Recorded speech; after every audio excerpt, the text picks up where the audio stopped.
سلام، دکتر حسنا ابراهیمی هستم، متخصص ترمیمی و زیبایی. میخوایم راجع به بلیچینگ و انواعش با هم صحبت کنیم.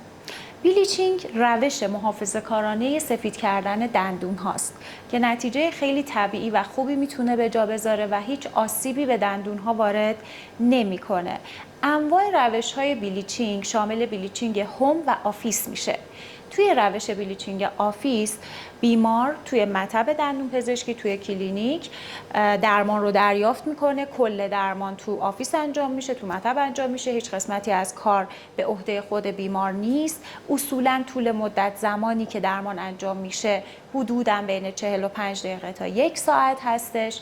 ولی تو روش هوم از بیماری قالب گرفته میشه، یه تره بلیچینگ اصطلاحاً ساخته میشه برای بیمار و سرنگ بلیچینگ مخصوص در واقع هوم، مخصوص استفاده در منزل به بیمار تحویل داده میشه تا خودش ادامه پروسه رو توی خونه انجام بده. اینکه کدوم یکی از روش ها بهتره، واقعیتش اینه که روشی که توی خونه انجام میشه به خاطر تعداد روزها و ساعتهای بیشتری که ماده در تماس با دندون هاست، اگر درست انجام بشه و به صورت منظم در مقایسه با یک جلسه بلیچینگ آفیس انجام دادن تاثیر یه مقدار بهتری میتونه داشته باشه. و اینکه آیا نیاز هست که هر دو روش با هم انجام بشه؟ میتونیم اول یک جلسه آفیس انجام بدیم بلیچینگ رو، بعد ادامهش رو توی خونه با روش هوم دنبال کنیم.